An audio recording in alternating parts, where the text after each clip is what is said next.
Remember that old outdoor furniture that I threw away last week and replaced it with a new table? Well, I built the rest of the furniture to make it a matching set. Now, nothing can hold me back for having a great summer while relaxing on my new comfy furniture underneath my shaded pergola. Do you want new outdoor furniture too? Follow me and lass uns anfangen. There's dirt on my hands, strong like a tree. There's roots where I stand. I built the rest of the furniture out of the same lumber as I used for the table. I went to Lowe's like 3 times to be able to transport the lumber in my SUV. Adding to the trouble was that those boards are 12 foot long. But you know how that goes. Where there's a will, there is a way. And I got them home. I started by cutting the pieces to size on my table and miter saw. Let's not forget to put on some safety glasses and hearing protection, and then let's get cutting. I took a stack of the boards to cut the pieces in half. Those pieces I used to build the inside slats of the furniture. I kept the whole width of the redwood for the outside pieces of the furniture. The boards are 6 by 2s, meaning the width will be 5.5 inches minus the edges that I will take off while cleaning up the boards. The boards are cut in half and then run them through the table saw one more time to get them cleaned up on both sides and to end up with a uniform width of 6.5 centimeters. I'm sorry, I know, I'm the worst with jumping between inches and centimeters. I was raised to use the metric system, but living in America for so long, inches keep creeping into my workshop, especially when buying lumber. I mean, it's not like it's advertised as centimeters. It's like a 2 by 4 or 2 by 6. But I think the worst about it is that it's actually not even a 2 by 4, but it's a 1.5 by 3.5 inches. Make it make sense. Anyhow, my workshop is almost too small to work with those long boards, but I do my best here. Also, building larger furniture pieces, things will get a little tight in my workshop, as you will see at a later point. I cut some of the boards to a smaller size to make it easier. Since I only work off an idea in my head and not actual plans, I do not have exact measurements for all of the pieces just yet, so I cannot cut everything to size. Just in case you were wondering why I do work with the long pieces.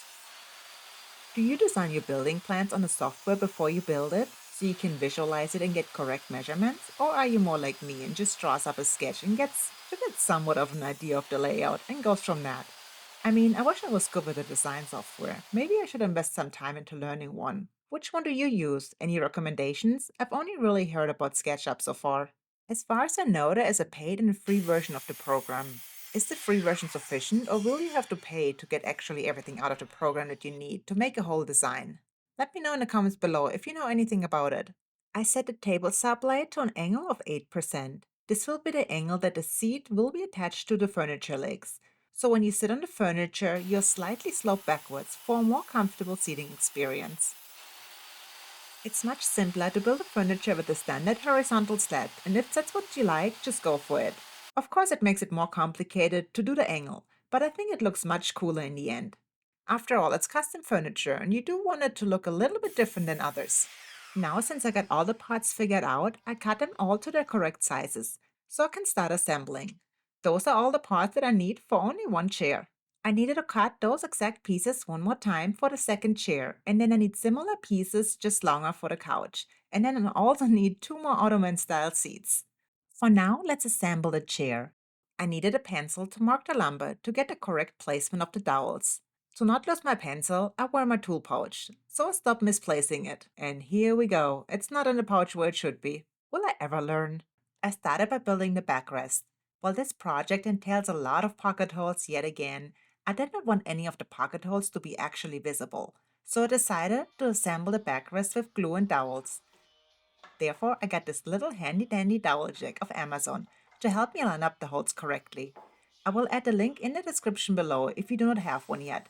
This one worked out well for me, and it's not as complicated as other models, and it's pretty affordable as well.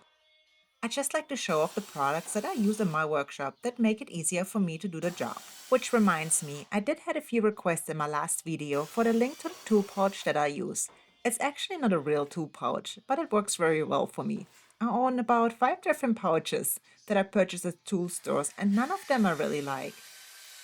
Either they don't fit right on my hip, or they're too small or too big. I got this pouch for under $10 from some cheap website that I apparently do order quite a lot of stuff from somehow. I will place the link to the product in the description below so you can check it out as well if you like.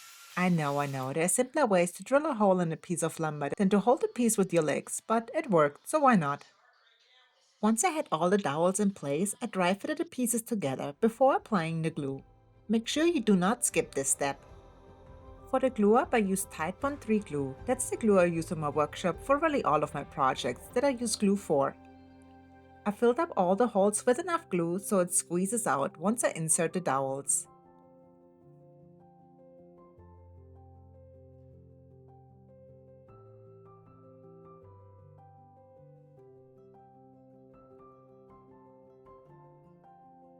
Then I assemble the piece before I laid it back down and tighten the clamps.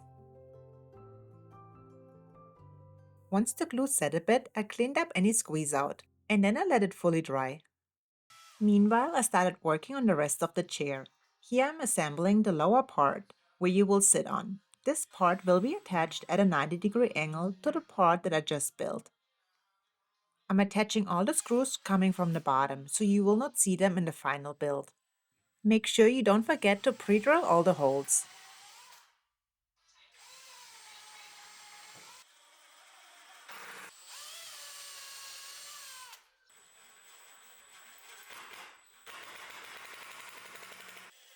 I used a cut-off piece of lumber as a spacer to make sure all the slats are evenly spaced out.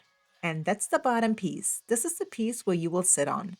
This piece will be attached to the front of the chair. It's very important because it will hold the two armrest pieces together and it will also hold up the seating area. This piece is built out of the piece that I cut earlier with the 8-degree angle. And now it's time to cut some pocket holes. Lots of them. What did I even do before pocket holes were a thing? I don't even remember.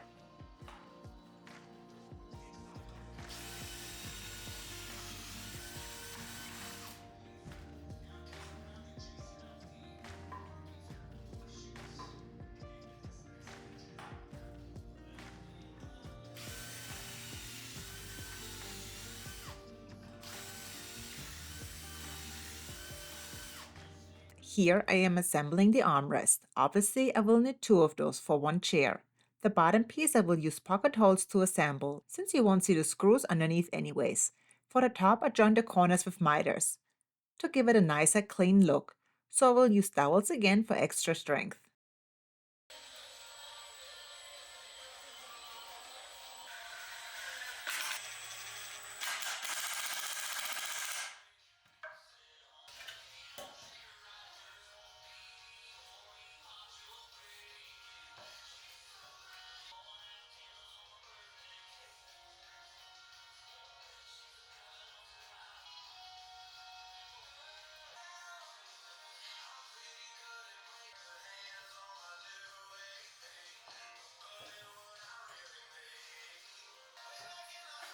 And this one is fertig.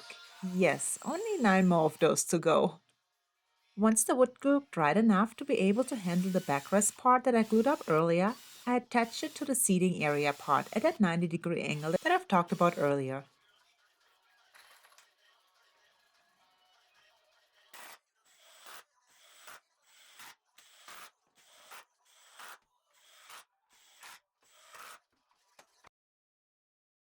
I laid it to the side and worked on the armrests. I wanted them to look a little bit more interesting, so I built this jig that lets me allow it to cut a groove into the angle that the two wood pieces are glued together to insert another piece of wood.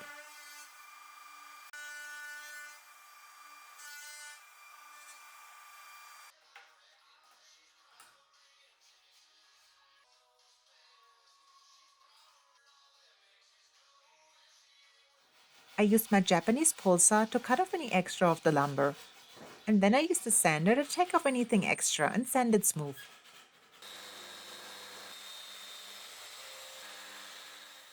And this is how the end result looked like. I liked it much better and did it on every corner of the armrest.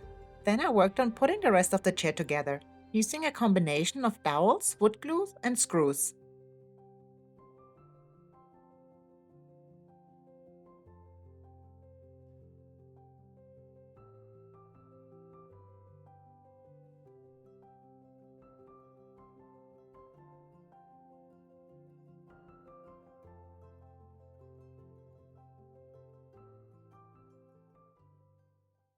I try to keep the bottom as neatly as possible, while seeing all those holes is not very visually pleasing.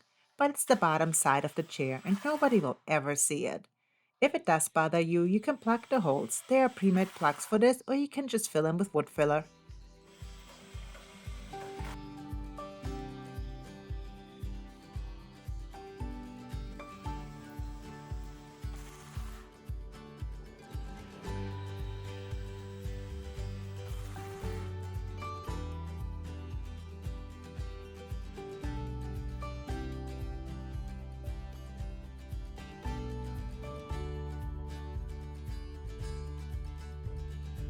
This chair is done. Now I only got to build one more of the same, a couch, which is really just the same thing with longer pieces in the middle, and two ottomans.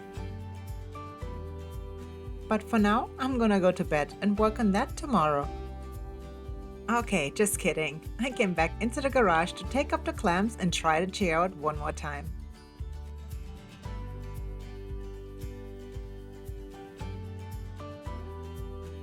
The chair is enormous, enough to sit on for two people. It's really comfortable and I like this 8-degree angle. It's just right. What do you think?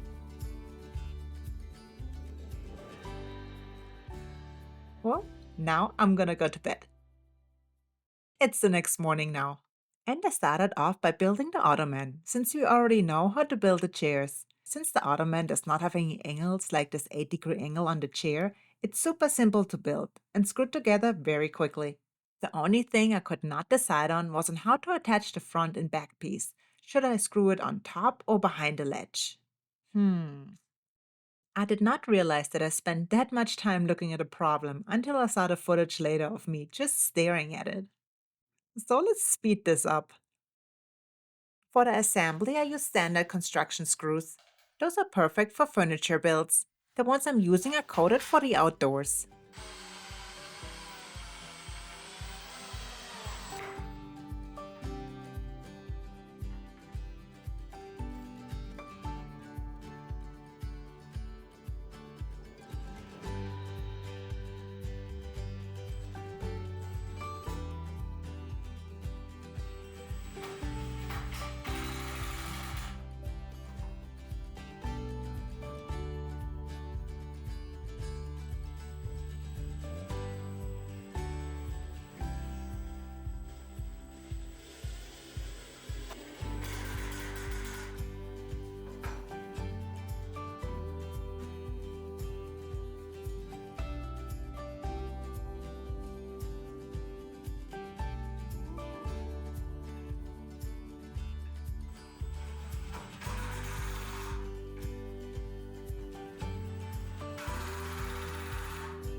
And that's it. Putting those ottomans together was super quick, like I mentioned. And the cushion fits perfectly.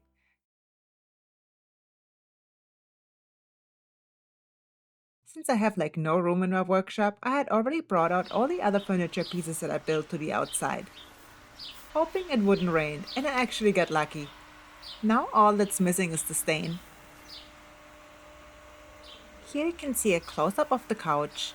It's really just the same build as the chairs, just longer, and I added some extra support legs onto the bottom for stability. So real quick, before I start painting that thing or staining it, I wanted to show you something real quick that you probably already noticed. My little proud area back here, my rosemary plant. I started that plant really small and look how big it got. I also grow a few potato plants back here that became really big. I also got some grapes over on this side and some green onions. Check them out, full grapes.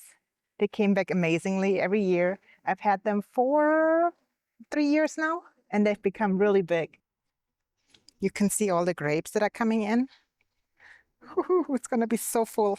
It's going to be so packed. I'm probably going to have to take a few down. It's almost overloaded.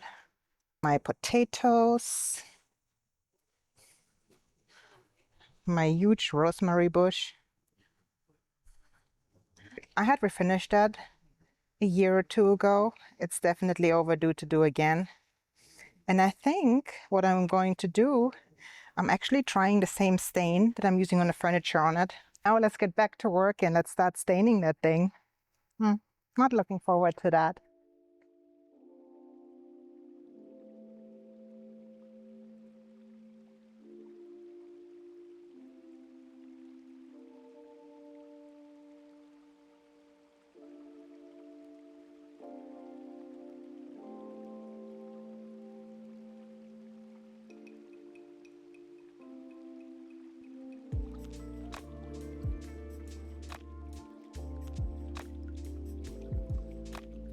I stain the rest of the furniture pieces in the same way and then let it dry for 24 hours before adding the cushions. And we are fertig!